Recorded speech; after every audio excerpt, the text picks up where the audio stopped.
19 वर्षीय युवक पर मुखबिर होने का आरोप लगाकर चाकू से गोदा, घायल का अस्पताल में इलाज जारी। बीती रात गोकुलपुर इलाके में हुई वारदात।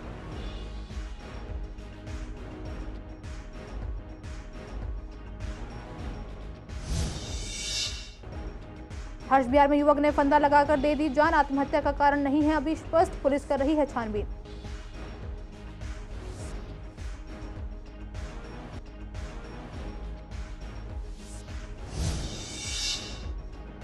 पूर्वी दिल्ली में कई जगह मनाया गया वीर बाल दिवस। सिंह सभा गुरुद्वारा की तरफ से दूध के लंगर की दी गई सेवा। डीएवी स्कूल के अध्यक्ष ने गुरु गोविंद सिंह के जीवन के बारे में बताया।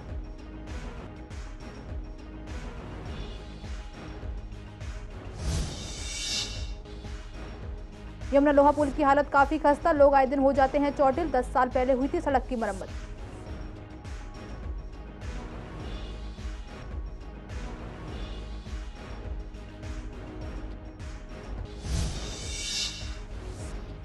राजगढ़ में बने मिनी स्टेडियम की हालत बदहाल, साफ सफाई की नहीं है कोई व्यवस्था। चूहों और कुत्तों से यहां आने वाले लोग हैं परेशान।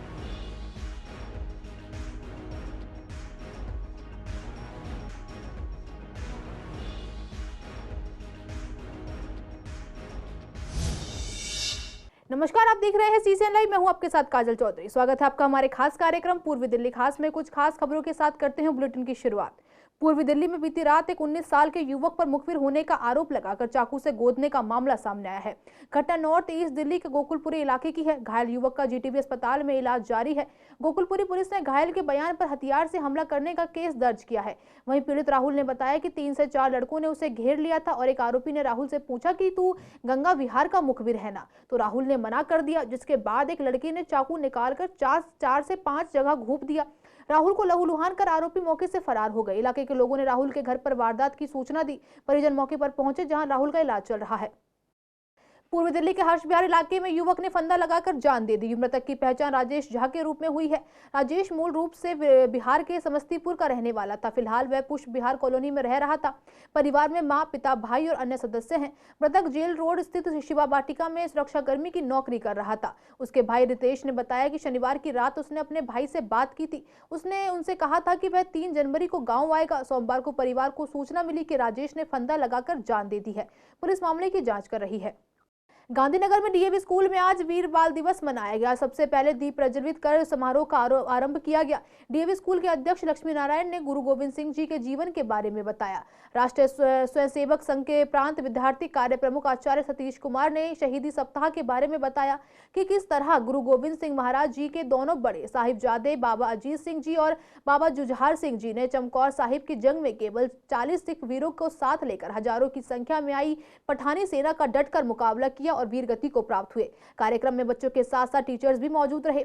वहीं दूसरी तरफ गुरुद्वारा सिंह सभा शकरपुर सिंह सभा ने आज गुरुद्वारा साहिब की ओर से गुरु गोविंद सिंह जी के साहिबजादों की शहादत को याद करते हुए दूध के लंगर की सेवा दी। साथ ही आरोग्य सेवा केंद्र की ओर से निःशुल्क 50 स्थानीय निवासियों को न्यूरोथेरेपी की सेवा दी गई। दूध के लंगर में हजारों स्थानीय निवासियों ने दूध का प्रसाद चखा। कार्यक्रम में क्षेत्र के कई सरकारी अधिकारी और प्रबुद्ध और प्रमुख समाज सेवियों ने भी अपनी सेवाएं दी। वीर बाल दिवस 26 दिसंबर को जो भारत के प्रधानमंत्री श्रीमान नरेंद्र मोदी जी ने प्रारंभ एक ऐसा कार्य, एक ऐसा उद्घाटन, एक ऐसा समाज को प्रेरणा देने का दिन निश्चित किया जिससे समाज में समरसता का भाव और देशभक्ति की भावना उत्पन्न हो। अपने धर्म, अपनी संस्कृति और भारतवर्ष के उस संस्कृति और सभ्यता के को जान करके अपने आचार और व्यवहार में लाना किस प्रकार से संभव हो सकता है, उससे क्या लाभ होगा, तो छात्रों को इस दिशा में संकेत देने के लिए आज का जो वीर बाल दिवस जो हमने मनाया, बच्चों के मन में बच्चों का जो शौर्य और जो पराक्रम और जो बलिदान देश के लिए रहा, उससे बच्चों के अंदर देशभक्ति भावना, अपने धर्म और समाज के प्रति एक जागरण उनके अंदर प्राप्त होता है। और ऐसे कार्यक्रम हमारे विद्यालय में समय समय पर उपस्थित आयोजन होता रहता है। ये जो बलिदान दिवस है 22 तारीख से लेकर 28 दिवस तक है, जिसमें गुरु गोविंद सिंह महाराज जी का पूरा परिवार इसमें शहीद हो गया था। गुरु गोविंद सिंह जी शायद वर्ल्ड में ऐसे एक ही शख्स हैं जिन्होंने धर्म की रक्षा के लिए अपने पिता भी कुर्बान किए और अपने बच्चों को भी कुर्बान किया। तो गुरुद्वारे के अंदर कीर्तन चलते हैं इस दिवस को लेके, और संगत जो है उनकी शहादत को लेके, जो धर्म की रक्षा के लिए जो उन्होंने शहादत दी, उनको याद करती है। देखिए जी, आज हम जो अपने हिंदू धर्म में, सनातन धर्म में अपने पर्व जो बनाते हैं, वो उन बच्चों की त्याग था, उन बच्चों की बलिदान था। गुरु गोविंद सिंह जी ने तो बलिदान दिया ही था, लेकिन उन बच्चों की शहादत भी अविस्मरणीय रही है, जिसकी वजह से आज हम अपना जो अपने सनातन धर्म के पर्व हैं वो बना पाते हैं, और उनको तो सौ सलाम ही है। जो आज शहीद दिवस पे, बाल शहीद दिवस पे जो कार्यक्रम शहादत के ऊपर रखा गया, उसमें सभी श्रद्धालुओं का हार्दिक आभार। शहीद साहिबजादों के बलिदान के लिए जो ये बाल दिवस आयोजन किया गया विस्मरणीय है। हम खुश नसीब हैं, हम देश में अपने जन्म लिया है। यहाँ पर जिले में जहाँ एक तरफ धर्म का पाठ पढ़ा है, वहाँ धर्म के लिए अपने परिवार और खुद को भी निछावर करता है। हिंदुस्तान के इतिहास में गुरु संत बहुत हुए, किंतु तपस्या और बलिदान की जो कहानी गुरुओं ने गुरु भाइयों ने लिखी है, कमी लेती है। पुराने लोहे के पुल की जर्जर सड़क को नए सिरे से बनाने की उम्मीद फिलहाल नजर नहीं आ रही है। दरअसल पीडब्ल्यूडी द्वारा कई सड़कों की मरम्मत को अनदेखा किया जा रहा है, जिसके कारण वहां से गुजरने वाले राहगीरों को काफी दिक्कतों का सामना करना पड़ता है। ऐसा ही हाल 150 साल से बने यमुना के पुराना लोहा पुल का है, जहां पिछले काफी लंबे समय से सड़क की हालत बेहद खस्ता है। लोग आए दिन गिर जाते हैं, लेकिन कोई सुनवाई नहीं हो रही है। राहगीरों का कहना है कि सड़क में गड्ढे हैं, जिसके कारण लंबा जाम लगा रहता है, लेकिन प्रशासन का मन नहीं है कि काम करे। राहगीरों का कहना था कि सड़क की मरम्मत करीब 10 साल पहले हुई थी और अब इसकी एक बार दोबारा मरम्मत होने की जरूरत है। आपको बता दें कि जानकारी के मुताबिक रेलवे ने पीडब्ल्यूडी को मंजूरी दे दी है, लेकिन अभी दिल्ली में प्रदूषण के कारण से पीडब्ल्यूडी को दिल्ली प्रदूषण कंट्रोल कमेटी डीपीसीसी से मंजूरी नहीं मिल पाई है।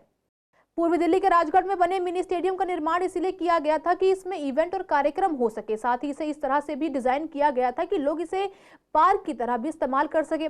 लेकिन काफी समय पहले बने इस स्टेडियम की हालत अब काफी ज्यादा बदहाल हो चुकी है। यहाँ टहलने आने वाले लोगों का कहना है कि यहाँ चूहे और कुत्तों से लोग काफी परेशान हैं। चूहों ने सारे पार्क को खोद दिया है, जिससे सारी मिट्टी खोखली हो रही है। वहीं काफी बेंचें भी टूटी हुई है, साफ सफाई की कोई व्यवस्था नहीं है, गंदगी बहुत रहती है। साथ ही झूले भी टूटे हुए हैं। लोग कुत्तों को लाकर यहाँ टहलाते हैं और वो यहाँ गंदगी कर जाते हैं, जिससे यहाँ टहलना भी मुश्किल हो गया है। ये तो देखो वैसा तो सही है, कभी कभी है ना आ जाता है गुंडा टाइप का इंसान। जैसे ये है जिम, ये तो लगा हुआ था, इसमें तो कोई दिक्कत है ही नहीं। इसमें एक दो है चीज अब ठीक करा दी इन्होंने। बेंच तो बहुत खराब हालत है इनकी, अब तो इन्होंने ये करवा दी। बिल्कुल होना चाहिए, ये बात पक्की है। यहाँ है, यहाँ से लड़का उठा कर ले जाते हैं, उधर अब कोई वहाँ गिर ले, कोई वहाँ गिर ले, और गलत सिस्टम करते हैं। होना कि घूमने की सही व्यवस्था होनी चाहिए। खेल कूद के लिए बच्चे आते हैं, उनसे भी डिस्टर्ब होते हैं। यहाँ पे जो घूमने वाले होते हैं बॉल से खेलते हैं, जैसे तो किसी की लगा सकती है, मतलब प्रॉब्लम तो है थोड़ी। साफ सफाई होती है मगर कमी है, सफाई होनी चाहिए वैसे। और हाँ, बेंच भी खराब है, वैसे भी मतलब सफाई होनी चाहिए। कमियाँ तो हैं।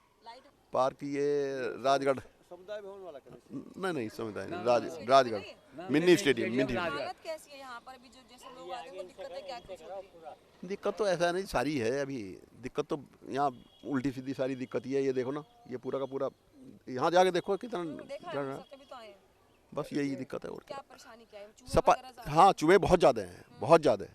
चूहों ने ऐसे गड्ढे बना दिए, गड्ढे बना के देखो ये सारा नीचे कर हो गया ना, नीचे बन गया है। जब मट्टी निकाल लेंगे वहाँ से तो अपना आप गड़बड़ होगा मामला। नहीं, मैं तो नहीं करी शिकायत, और किसी ने करी तो है, उनसे पूछो चौधरी साहब से, चौधरी साहब बताएंगे। हाँ, गंदगी तो है, बड़ी बदहाल स्थिति है जी। कोई सुरक्षा नहीं है और कोई सफाई तो है ही नहीं बिल्कुल भी। बेंचों की स्थिति इतनी ख़राब है, बड़े बैठने की कई बार जगह भी नहीं मिलती। यहाँ लोग आते हैं, बड़े बुजुर्ग लोग बहुत आते हैं यहाँ, लेकिन संतोषजनक स्थिति नहीं। घास तो कहीं है ही नहीं जी। चूहों के बिल इस तरह से बने हुए हैं कि कई बार तो उनमें पैर जाने के बाद पैर टूटने का डर हो जाता है। इतने गहरे गड्ढे चूहों ने बना रखे हैं कि उनसे बड़ी अव्यवस्था है जी, संतुष्टि नहीं है। बेंच भी सब टूटी हुई है जी, ज़्यादातर धसी हुए हैं। आप देखिए, किसी बेंच को भी देख लीजिए, लगातार 2 बेंच अगर आप देखेंगे तो एक तो निश्चित टूटी हुई है, हो सकता है दूसरी भी टूटी हुई हो। लाइट सामान्यतः ठीक कही जा सकती है, सामान्यतः, वो भी कोई विशेष नहीं। अक्सर 4 है तो 2 तो खराब मिलेगी। नहीं, निश्चित होना चाहिए जी। जैसे मान लिया हमारा कुत्ते ही हैं भाई, चलो पालतू कुत्ता कोई लाता है उसकी जिम्मेदारी कही जा सकती है, लेकिन हमारा कुत्ता है वो अगर किसको काट लेगा कर लेगा तो क्या कर लेगा। जैसे अभी आप देख रहे हैं कितने कुत्ते भौंक रहे हैं, तो उनसे आदमी असुरक्षित महसूस करता है। तो कि ज़्यादातर लोग बुजुर्ग आते हैं धूप का आनंद लेने के लिए। शाम को एक्चुअल है मैं शाम को नहीं आ पाता जितना, इसलिए उसके बारे में ज़्यादा नहीं कह सकता मैं। लेकिन सुबह की हालत तो कोई संतोषजनक हालत नहीं। मजबूरी मानो कि आदमी बहुत ज़्यादा संतुष्ट नहीं है। एक तो ये यहाँ पर जब तक पुलिस नहीं आएगी ये लोग डॉगी लेके आते हैं और यहाँ लैट्रिन कराते हैं, उनको सारा गंद फैलाते हैं। प्रशासन एक और आनंद विहार की जेजे कॉलोनी को साफ सुथरा बनाने के दावे किए जा रहे हैं, लेकिन ध्यान मूलभूत सुविधाओं पर भी नहीं है। जेजे कॉलोनी आनंद विहार के अधिकांश सार्वजनिक शौचालय बदहाल हालत में हैं। उनमें साफ सफाई की कोई व्यवस्था नहीं है। कई शौचालयों में तो दरवाजे और पानी की टोटियां तक भी नहीं है। 6 महीने से ज्यादा समय से पानी की मोटर खराब है। समाधान के लिए लोगों ने टॉयलेट इंचार्ज को भी जानकारी दी, लेकिन समाधान नहीं हुआ। इंचार्ज ने जनता से कहा कि हमें पैसे नहीं मिलते। जब सीसीएन की टीम ने शौचालयों की ग्राउंड लेवल पर जाकर स्थिति जांची तो इन सभी शौचालयों में एक भी ऐसा नहीं मिला जो इस्तेमाल करने लायक हो। जनता से बात की तो उन्होंने बताया कि हम लोग पिछले 6 महीने से या तो जंगल में जाते हैं या तो रेलवे लाइन पर। महिलाओं की सुरक्षा को देखते हुए हम लोग रात के अंधेरे में शौच करने जाते हैं और कई बार ट्रेन से दुर्घटना का शिकार हो जाते हैं, लेकिन नगर निगम पार्षद मोनिका पंत को हमारा यह दुख नहीं दिखाई देता। जनता ने सरकार को करारा जवाब देते हुए यह भी कहा कि चुनावी बातें करने आप गली गली में आते हैं और काम की बातें करने के लिए हमें भूल जाते हैं। वो तो ठीक था पहले, लेकिन ये 6 महीना से जो है ये खराब है। मोटर तो पहले ठीक था, अब जिस दिन 3 महीना हो गया मोटर को खराब होला, अब तक नहीं बना है। ये शिकायत क्या करेंगे, जो काम कर रहा है ना इसमें उसको हम शिकायत किए तो उनसे हो नहीं रहा है। और जो है यहाँ का इंचार्ज वो जो है तनख्वाह ही नहीं देंगे तो काम कौन करेगा यहाँ। भाई जो हमारी बेटी बहन है जो रोड पे क्यों जा रही हैं, इस कारण से जा रही है। अगर सर सफाई रहे तो हमारी बेटी बहन वहाँ रोड पे नहीं जाएंगे शौचालय। कौन सा एरिया लगता है? ये आनंद विहार जेके कैंप पड़ता है, ठीक है जी। इसीलिए मजबूर है कि आदमी क्यों मजबूर, जिसे घर में शौचालय नहीं है वो आदमी क्या करेगा, रोड पे मजबूरी जाएगा, मजबूर तो रोड में जाएगा ही जाएगा।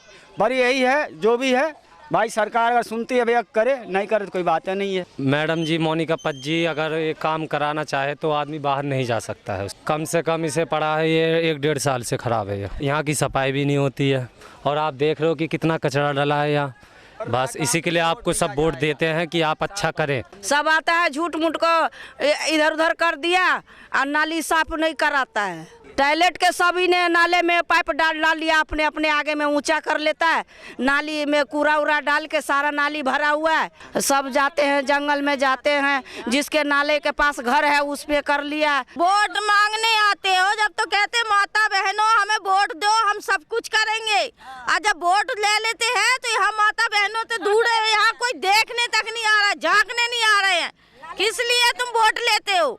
मत ले आकर वोट, जनता से कोई वोट लेने की जरूरत नहीं है। जब जनता को नहीं देखते हो तो क्या फायदा है तुम्हारी वोट लेने से। वहाँ पर चोर चाई रहते हैं, रात बिरात में तो जा ना पाते हैं और दिन में जा तो देखो तो बैठल रहते हैं छिप के। शहादा जिले के थाना फर्श बाजार पुलिस द्वारा एक ऑटो लिफ्टर को गिरफ्तार किया गया है। शहादा जिले के डीसीपी रोहित मीणा ने बताया कि गिरफ्तार आरोपी का नाम नसीम है। दरअसल थाना फर्श बाजार में एक स्कूटी की चोरी के संबंध में एक पीसीआर कॉल प्राप्त हुई, जिसमें शिकायतकर्ता जगदीश जायसवाल ने बताया कि उनकी स्कूटी चोरी हो गई है। थाना फर्श बाजार ने चोरी के संबंध में एफआईआर दर्ज की और मामले को सुलझाने के लिए फर्श बाजार के एसएचओ अमूल त्यागी ने एक टीम का गठन किया। टीम ने आरोपी की तलाश शुरू की और कई सीसीटीवी कैमरों का विश्लेषण करके स्थानीय खुफिया जानकारी विकसित की और गुप्त सूचना के आधार पर आरोपी नसीम को चोरी की बाइक के साथ गिरफ्तार किया गया। जांच के दौरान आरोपी नसीम की निशानदेही पर 3 चोरी के वाहन बरामद किए गए। शहादा जिले के anti narcotics task force team द्वारा एक महिला नशा तस्कर को गिरफ्तार किया गया है। उसके पास से 34.50 ग्राम स्मैक बरामद की गई है। शहादा जिले के डीसीपी रोहित मीणा ने बताया कि गिरफ्तार आरोपी की पहचान जैतून के रूप में हुई है। दरअसल एंटी नारकोटिक्स टीम को सूचना प्राप्त हुई कि जैतून नाम की एक महिला स्मैक सप्लाई में मिली हुई है। महिला आरोपी ऑन कॉल स्मैक पहुंचाती थी। सूचना के आधार पर एंटी नारकोटिक्स टीम ने न्यू सीमापुरी इलाके में ट्रैप लगाया और आरोपी महिला को न्यू सीमापुरी से गिरफ्तार किया। उसके पास से अवैध स्मैक भी बरामद हुई। थाना सीमापुरी ने एनडीपीएस अधिनियम के तहत मामला दर्ज किया। पूछताछ में आरोपी महिला ने बताया कि वह कॉल पर इसे फुटकर में बेचती थी। आज के लिए इस बुलेटिन में बस इतना ही। हर रोज ऐसी नई खबरें देखने के लिए देखते रहिए सीसीएन लाइव। नमस्कार।